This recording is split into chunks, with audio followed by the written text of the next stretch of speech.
My boyfriend's ex called at 2:00 a.m. I need emotional support. I'm going through something. He sat up beside me, listened to her for less than 5 minutes, then started putting on his jeans. When I asked where he thought he was going, he looked straight at me and said something that ended our 2-year relationship before he even realized he'd said it. She needs me more than you do right now. I stared at him for a few seconds. Then I said, go. My name is Natalie Mercer. I'm 30 years old, and until that night, I genuinely believed I was building a future with a man who loved me. His name was Ethan. We'd been together for 2 years and living together for about 10 months. Technically, it was my apartment. The lease was in my name, I paid the rent, and Ethan contributed toward utilities and groceries. Originally, it was temporary.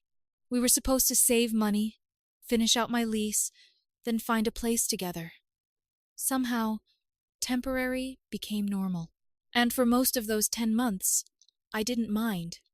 There was only one subject that could turn an otherwise peaceful evening into an argument. His ex-girlfriend, Vanessa. They'd dated for 4 years before me. According to Ethan, they broke up because Vanessa wanted commitment, and he wasn't ready. When we first started dating, he assured me she was completely in the past. I believed him. The problem was that Vanessa apparently never received the memo. She texted him on birthdays, Christmas, New Year's, sometimes random Tuesdays. If something went wrong in her life, she called Ethan, and Ethan always answered. About 6 months into our relationship, I finally told him it bothered me. You don't think it's strange that your ex still calls whenever she's upset? Ethan barely looked up from his phone. We're friends, Natalie. You dated her for 4 years. Exactly. She was part of my life for 4 years. What do you expect me to do, pretend she died? That wasn't what I'd said. But Ethan had a talent for taking a reasonable concern and stretching it until I sounded unreasonable. Eventually, he smiled and touched my knee. You're being insecure. Those 4 words worked better than they should have. I backed down. I didn't want to become the controlling girlfriend who dictated who her boyfriend could speak to, so I swallowed the discomfort. Then came last Tuesday. We were asleep when Ethan's phone started ringing at almost 2 in the morning. Not vibrating, ringing, full volume. I opened my eyes just in time to see the name glowing on his screen. Vanessa. Ethan grabbed it. Hello? His entire expression changed. What happened? I couldn't hear her exact words, only the emotional murmur coming through the speaker. Ethan climbed out of bed and walked into the hallway. I heard fragments. Okay, calm down. I'm here. Then another voice, faint through the phone. You're the only person who understands. That sentence made my stomach tighten. A minute later, Ethan came back. But he wasn't returning to bed. He pulled on jeans, then a sweater, then grabbed his keys. I sat upright. Where are you going? Vanessa's having a crisis. At 2 in the morning? Her sister is really sick. She doesn't have anyone else. So you're driving to her house? He sighed. Natalie, please don't start. That sentence irritated me more than I expected. I'm not starting anything. I'm asking why my boyfriend is leaving our bed at 2 in the morning because his ex called. She needs somebody. Then she can call a friend. I am her friend. No, Ethan. You're the man she dated for 4 years. He shook his head. This is exactly what I mean. Everything involving Vanessa turns into some jealousy thing with you. I felt something inside me harden. And what about what I need? He stared at me. I need my boyfriend not to run out of our apartment in the middle of the night because another woman snapped her fingers. His expression went strangely cold. Then he said it. She needs me more than you do right now. You're fine. She's not. Silence. I remember hearing the refrigerator humming in the kitchen. That was how quiet the apartment became. For months, I'd wondered where I ranked whenever Vanessa called. Ethan had finally answered. I nodded. Go. His face changed. What? Go, Ethan. He seemed almost disappointed, like he'd prepared himself for a fight and suddenly didn't know what to do without one. You're seriously okay with this? No. I pulled the blanket around myself. But you already made your choice. He stared at me, grabbed his wallet, then walked out. The door clicked shut. 30 seconds later, headlights swept across the bedroom wall. I watched his car disappear. Then I reached for my phone. The first call I made was to a 2-4-hour locksmith. Yes, apparently they exist.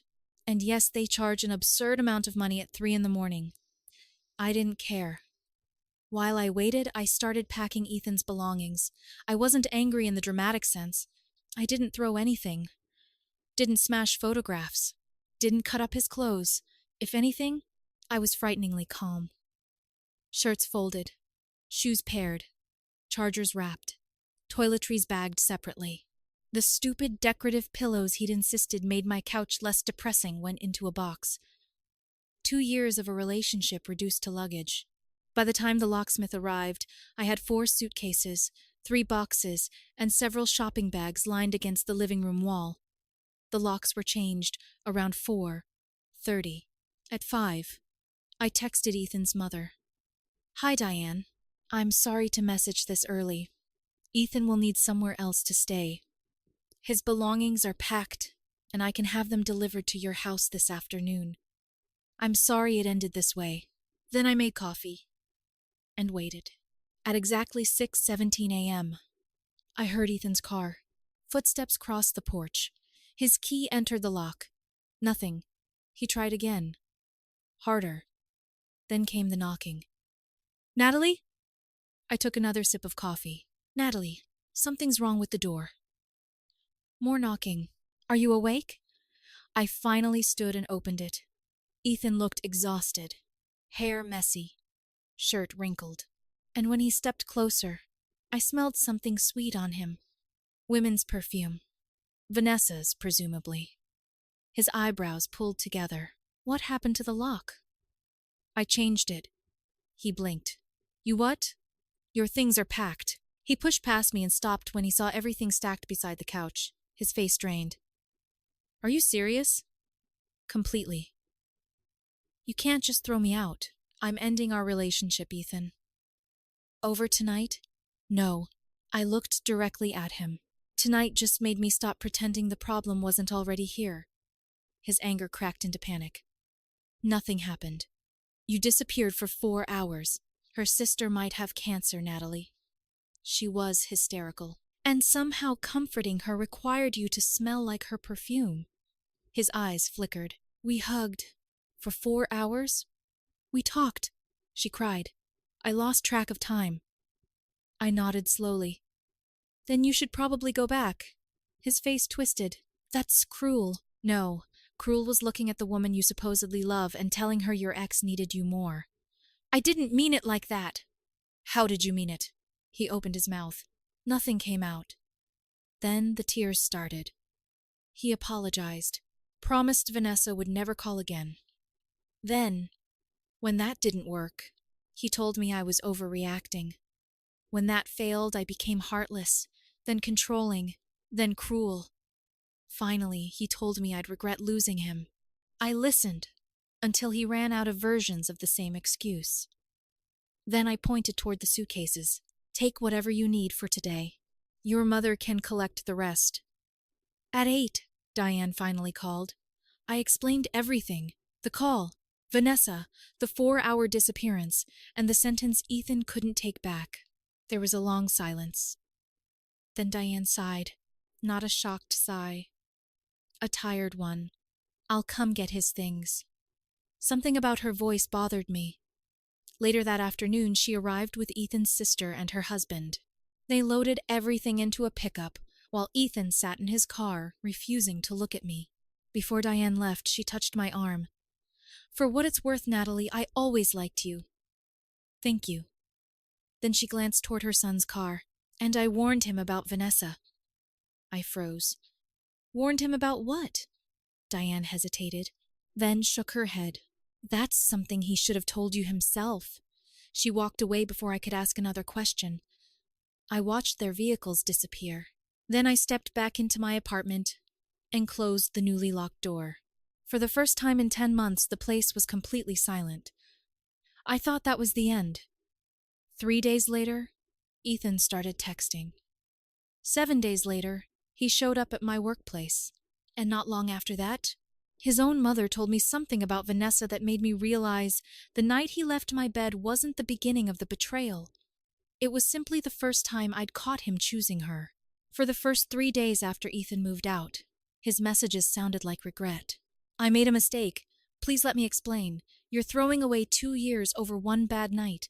I didn't respond. By day 4, regret became anger. You're punishing me for helping someone whose sister might be dying. You made me choose. That one almost made me laugh. I hadn't made him choose anything. I'd simply listened when he told me who he'd already chosen. Then Vanessa texted me. It was the first time she'd ever contacted me directly. Natalie, I think there's been a misunderstanding. Nothing happened between Ethan and me. I was in a terrible place and needed someone who understood me. You should give him another chance. I stared at the message. The arrogance wasn't that she contacted me. It was that she apparently believed she had a vote in my relationship. I replied once. The fact that you think this is any of your business tells me everything I need to know. She never answered. Then Ethan's friends began appearing in my inbox. One told me Ethan was devastated. Another said throwing someone out over a phone call was insane. A woman I barely knew wrote, "You've always been jealous of Vanessa. Maybe work on your insecurity instead of blaming Ethan." That was when I realized Ethan wasn't just asking people for support. He was telling them a different story. In his version, Vanessa called, I became jealous, and without warning, I cruelly threw him onto the street. The part where he left our bed at 2 a.m, apparently optional. The part where he told me Vanessa needed him more, missing entirely. I blocked everyone who contacted me. Then Ethan escalated. On the 7th day, reception called me at work. "There's a man downstairs asking for you. He seems upset." My stomach tightened. "Is his name Ethan?" "Yes." "Please tell him I'm unavailable." 10 minutes later, I heard shouting from the lobby. "You can't just erase 2 years." Then, "She threw me out without even talking to me." Security escorted him from the building. Unfortunately, my manager witnessed enough that I spent the next hour explaining that I was dealing with a personal situation. He was understanding. But humiliating me at work crossed a line Ethan couldn't uncross. When I got home, there was a note taped to my door. "You can't ignore me forever. We need to talk. You owe me that much." I photographed it and added it to the folder where I'd begun saving every message. That evening, an unfamiliar number called. It was Ethan's father. We'd only met twice. "Natalie, I don't know exactly what happened, but Ethan's in a bad place. Can't you two sit down and talk?" I stayed quiet for a second. "What exactly did Ethan tell you?" "That you threw him out because you were jealous of an old friend." "Of course." So I told him everything. The 2 a.m. call, Vanessa's supposed family emergency, Ethan leaving, 4 hours gone, the perfume. And finally, he looked at me and said Vanessa needed him more than I did. Silence. Then his father said quietly, "He did what?" "He left that part out?" Another pause. "Natalie, Ethan sometimes tells stories in a way that makes him the injured party." There it was again. That tired tone I'd heard from his mother. His father apologized for calling and promised to speak with him. Things became quiet for 3 days. Then, a certified letter arrived. It came from a legal services office demanding $3,000 for moving expenses, temporary housing, emotional distress, and what Ethan described as an illegal eviction. I showed it to an attorney friend. He read it twice, then laughed. "This is intimidation stationery." He explained that Ethan wasn't on my lease, had never paid rent, had received access to all his belongings, and had been given reasonable opportunity to collect them. "Keep it," he told me. "Document everything. Don't pay him a cent." The next afternoon, Diane called. Her voice sounded different. "Natalie, I owe you another apology." For what? I found out some things. My stomach tightened. What things? She hesitated, then said, Vanessa wasn't occasionally contacting Ethan. I stopped breathing for a second. They've been talking throughout your relationship. How often? Regularly. I sat down. Diane continued.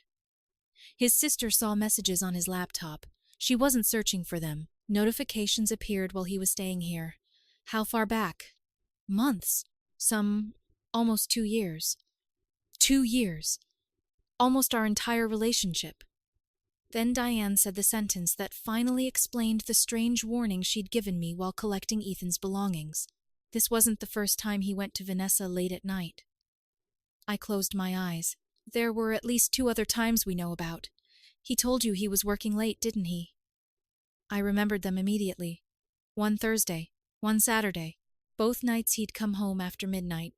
Both times I'd believed him. Diane's voice softened. I warned him because Vanessa always knows how to pull him back in. But Ethan likes believing he's rescuing her. That was the first moment I understood their relationship. Vanessa didn't need Ethan constantly. She only needed to prove she could summon him. And Ethan needed to feel summoned. The next day, Vanessa confirmed it herself. She sent me another message. This one wasn't conciliatory. You need to understand something. Ethan and I have real history. 4 years. You had him for 2. He was always going to come back eventually. I didn't steal him. You just never really had him. I read it several times, then screenshot it. I didn't reply. I sent it to Diane. No caption necessary. 24 hours later, Ethan's sister called me. This is awkward, she said, but you deserve to know. What? Ethan and Vanessa are together. I wasn't surprised. How long? Officially? Since yesterday. Unofficially? Who knows? She gave a bitter laugh. Vanessa is practically staying at Mom's house with him. They're acting like this is some great love story. That should have hurt. Instead, something inside me finally relaxed. For months, I'd wondered whether I was imagining things, whether I really had been insecure, whether my boundaries were unreasonable. Now Ethan had gone directly from my apartment into the relationship he'd spent 2 years, insisting didn't exist. I wasn't the obstacle anymore. So I sent Ethan one final message. Your family contacted me because they discovered things independently. I haven't tried to turn anyone against you. If you're embarrassed by what they found, that's between you and them. Do not contact me again. His answer arrived immediately. You ruined everything. I hope you end up alone. I blocked him. Everywhere. And for the first time, I genuinely believed it was finished. Then, 3 days later, Ethan's sister called again. Her first words were, Natalie, you're going to want to sit down for this. I almost told her I didn't care anymore.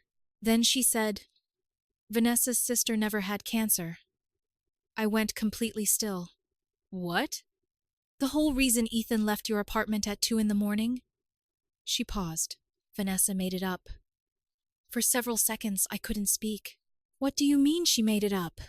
Ethan's sister exhaled. Vanessa's sister is fine. She was never sick.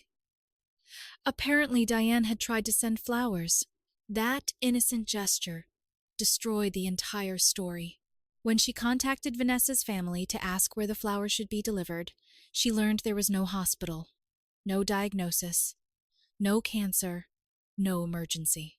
Vanessa had invented everything because she knew exactly what would make Ethan come running at 2 a.m.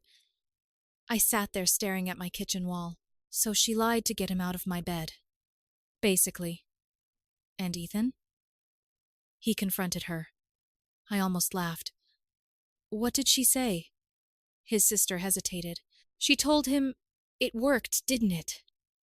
That sentence somehow explained Vanessa better than anything else could have. She hadn't needed emotional support.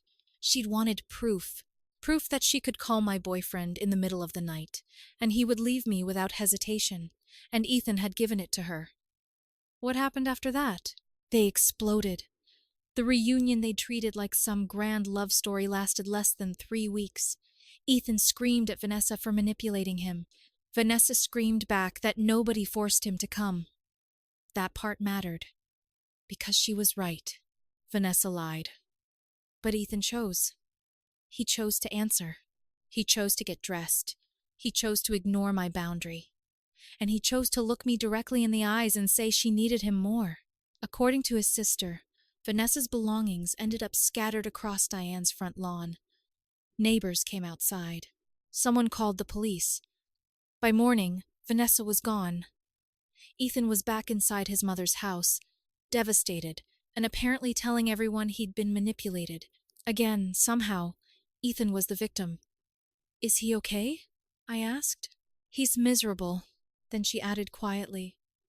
"But Natalie, I don't think he understands what he did to you." That didn't surprise me. The fake cancer story changed nothing between Ethan and me. If Vanessa's sister had actually been sick, I still wouldn't have taken him back. The betrayal wasn't that Vanessa lied.